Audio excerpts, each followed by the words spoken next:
Hey everybody, it's the weekend. Favourite time of year, autumn.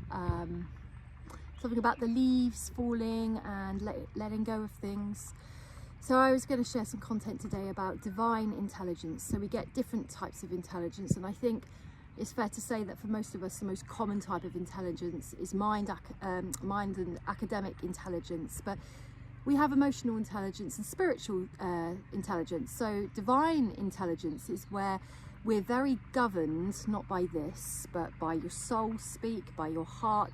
But divine intelligence is using a level of intuition and wisdom where you're able to hear maybe what most people can't hear.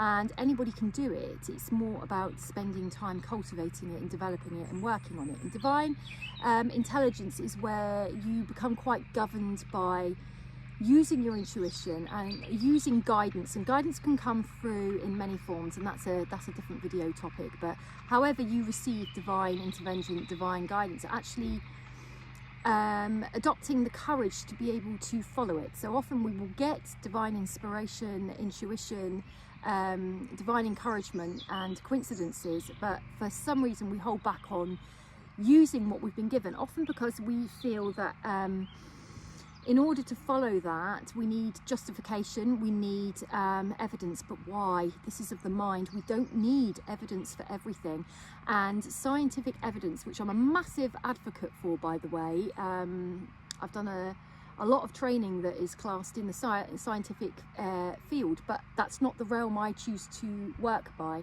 And science and spirituality can work very, very well together, and there is science behind aspects of spirituality. But if we're leading by divine intelligence, we're using other parts of us, other senses, you know, the other 5 senses that we've got, to be able to make decisions, make choices, to inform us on what we want to do with our lives, how we want to be with people, even our boundaries, even the people we hang out with, the relationships we have, jobs we take.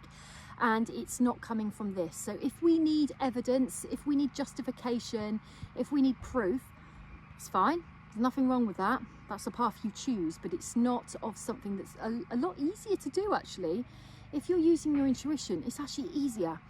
So hard to trust it, so hard to believe in it, so hard to put that foot first.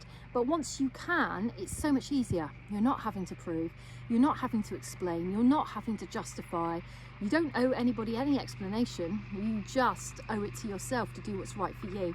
And when we follow our divine intelligence and we work with the pineal gland, and we work with living in a way that enhances our spirituality, because like anything, it's like what I call the spiritual muscle here.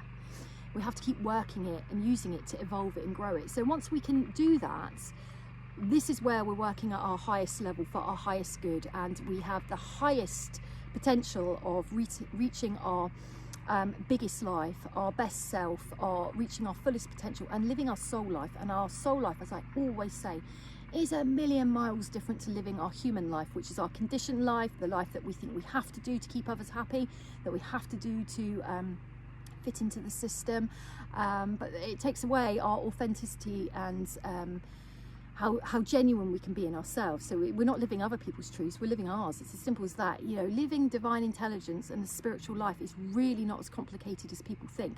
However, jumping ship from human life to spiritual life can be a massive ship to jump, because it's so different. And it means that people might fall by the wayside that we're in our life, or people might judge us, or they might not approve, or they might not be happy that we're not doing for them what we once did. Well, you know what, it's your life.